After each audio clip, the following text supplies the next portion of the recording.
249 ቀን ሆኖናል። መስከረም 1 ዘፍጥረት 1 ብለን ከጀመርን እስከ ጳጉሜ 22 አብረን እንዘልቃለን። የእግዚአብሔርን ቃል እናነባለን።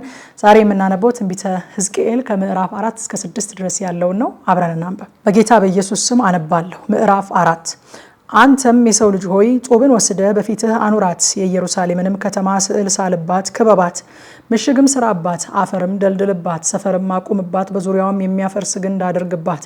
የብረት ምጣድም ወስደ በአንተና በከተማይቱ መካከል ለብረት ቅጥር አድርገው፣ ፊትህንም ወደ እርሷ አቅና፣ የተከበበችም ትሆናለህ፣ አንተም ትከባታለህ። ይህም ለእስራኤል ቤት ምልክት ይሆናል። አንተም በግራ ጎድንህ ተኛ፣ የእስራኤልንም ቤት ኃጢአት አኑርባት። በምትተኛበትም ቀን ቁጥር ኃጢአታቸውን ትሸከማለህ። እኔም የኃጢአታቸውን ዓመታት ለአንተ የቀን ቁጥር እንዲሆንልህ 390 ቀን ሰጥቼሃለሁ። የእስራኤልንም ቤት ኃጢአት ትሸከማለህ። እነዚህንም በፈጸምክ ጊዜ በቀኝ ጎድንህ ትተኛለህ። የይሁዳንም ቤት ኃጢአት ትሸከማለህ። 1 ዓመት 1 ቀን አድርጌ 40 ቀን ሰጥቼሃለሁ። ክንድህን ራቁቱን አድርገህ ፊትህን ወደ ኢየሩሳሌም ክቡ ታቀናለህ። ትንቢትም ትናገርባታለህ። እነሆም ገመድ አደርግብሃለሁ። የምትከበብበትንም ወራት እስክትፈጽም ድረስ ከጎድንህ አትገላበጥም። አንተም ስንዴንና ገብስን፣ ባቄላንና ምስርን፣ ጤፍንና አጃን ወደ አንተ ውሰድ። በአንድም ዕቃ ውስጥ አድርገህ እንጀራ ጋግር። በጎድንህ እንደተኛህበት ቀን ቁጥር 390 ቀን ትበላዋለህ። የምትበላውን በሚዛን በየቀኑ 20 ሰቅል ይሁን።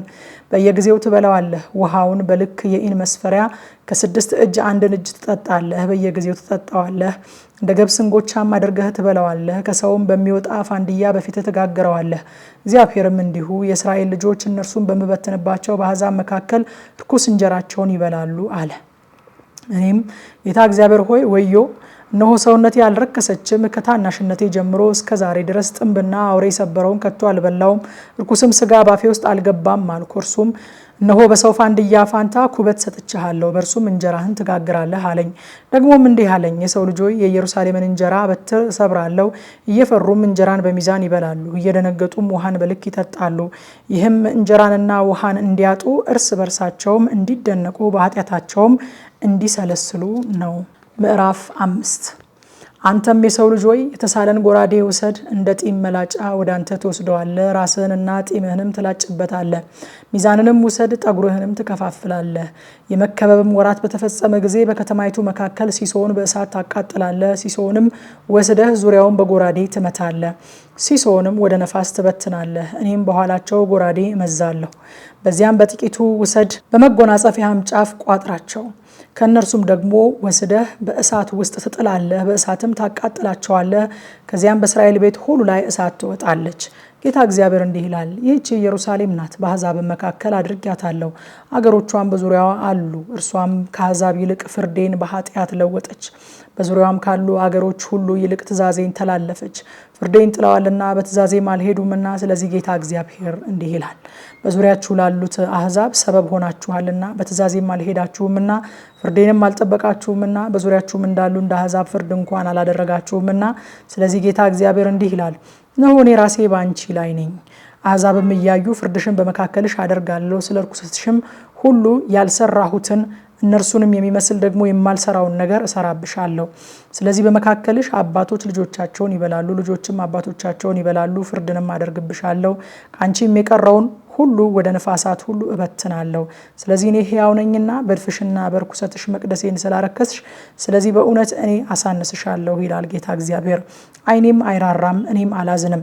ከአንቺ ሲሶ በቸነፈር ይሞታል፣ በመካከልሽም በረሃብ ያልቃል። ሲሶውም በዙሪያሽ በሰይፍ ይወድቃል። ሲሶውም ወደ ነፋሳት ሁሉ እበትነዋለሁኝ፣ በኋላቸውም ሰይፍ እመዛለሁኝ። ቁጣዬም ይፈጸማል፣ መዓቴንም እጨርሳለሁ፣ እጽናናም አለው። መዓቴንም በፈጸምኩባቸው ጊዜ እኔ እግዚአብሔር በቅንዓቴ እንደተናገርኩ ያውቃሉ። በዙሪያሽም ባሉ በአሕዛብ መካከል በሚያልፉትም ሁሉ ፊት ባድማና መሰደቢያ አደርግሻለሁ። በቁጣና በመዓትም ዘለፋ ፍርድን ባደረግኩብሽ ጊዜ በዙሪያሽ ላሉ አሕዛብ መሰደቢያና መተረቻ፣ ተግሳጽና መደነቂያ ይሆናል። እኔ እግዚአብሔር ይህንን ተናግሬያለሁ። ለማጥፋትም የሆነውን አጠፋችሁም ዘንድ የምሰደውን የራብ ፍላጻ በላያችሁ በሰደድኩ ጊዜ ራብን እጨምርባችኋለሁ። የእንጀራችሁንም በትር እሰብራለሁ። ራብንና ክፉዎችን አራዊትን እሰድባችኋለሁ። ልጆቻችሁንም ያጠፋሉ። ቸነፈርና ደምም በአንቺ ዘንድ ያልፋሉ። ሰይፍንም አመጣብሻለሁ። እኔ እግዚአብሔር ይህንን ተናግሬያለሁ።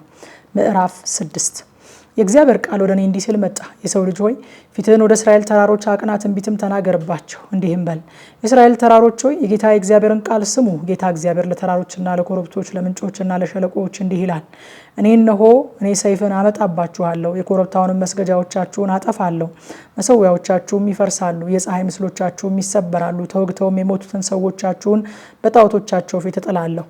የእስራኤልንም ሰዎች ሬሳዎች በጣዖቶቻቸው ፊት አኖራለሁ፣ አጥንቶቻችሁንም በመሰዊያዎቻችሁ ዙሪያ በትናለሁ።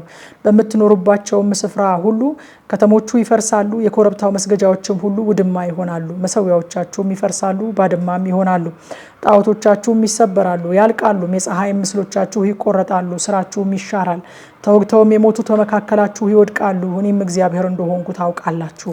ነገር ግን በአገሮች በተበተናችሁ ጊዜ ከሰይፍ ያመለጡትን ቅሬታ በአሕዛብ መካከል አስቀርላችኋለሁ። ለእናንተም የዳኑት ከእኔ በራቀው በአመንዝራ ልባቸውና ጣዖቶቻቸውን በተከተሉ በአመንዝራ ዓይኖቻቸው የተሰበርኩትን እኔን ወደ እነርሱ በተማረኩት በአሕዛብ መካከል ሆነው ያስቡኛል። በርኩሰታቸውም ሁሉ ስላደረጉት ክፋት ራሳቸውን ይጸየፋሉ። እኔም እግዚአብሔር እንደሆንኩ ያውቃሉ። ይህን ክፉ ነገር አደርግባቸው ዘንድ መናገሬ በከንቱ አይደለም። ጌታ እግዚአብሔር እንዲህ ይላል፣ በእጅህ አጨብጭብ፣ በእግርህም አሸብሽብ፣ እንዲህም በል በሰይፍና በረሃብ በቸነፈርም ይወድቋሉና ስለ እስራኤል ቤት ስለ አጸያፊ ስራዎቻቸው ሁሉ ወዮ። በሩቅ ያለው በቸነፈር ይሞታል፣ በቅርብም ያለው በሰይፍ ይወድቃል። የቀረውና የዳነው በረሃብ ይሞታል። እንዲሁ መዓቴን እፈጽምባቸዋለሁ። ተወግተውም የሞቱ ሰዎቻቸው በጣዖቶቻቸው መካከልና በመሰዊያዎቻቸው ዙሪያ ለጣዖቶቻቸው ጣፋጭ ሽታ ባቀረቡበት ስፍራ ከፍ ባለው ኮረብታ ሁሉ በተራሮችም ራስ ሁሉ ላይ ከለመለመውም ዛፍ ሁሉ በታች ቅጠሉም ከበዛ ከአድባር ዛፍ ሁሉ በታች በሆኑ ጊዜ እኔ እግዚአብሔር እንደሆንኩ ታውቃላችሁ። እጄንም እዘረጋባቸዋለሁ። በሚኖሩበትም ስፍራ ሁሉ ምድሪቱን ከዴብላታ ምድረ በዳ ይልቅ ውድማና በረሃ አደርጋታለሁ። እኔም እግዚአብሔር እንደሆንኩ ያውቃሉ ይላል። አሁን የተነበበውን ክፍል ማታ 3 ሰዓት በኢትዮጵያ ሰዓት አቆጣጠር በቲክቶክ እና በቴሌግራም ገጻችን እንደ ሁልጊዜው እናጠናለን። ኑና አብረን እናጥና። ሻሎም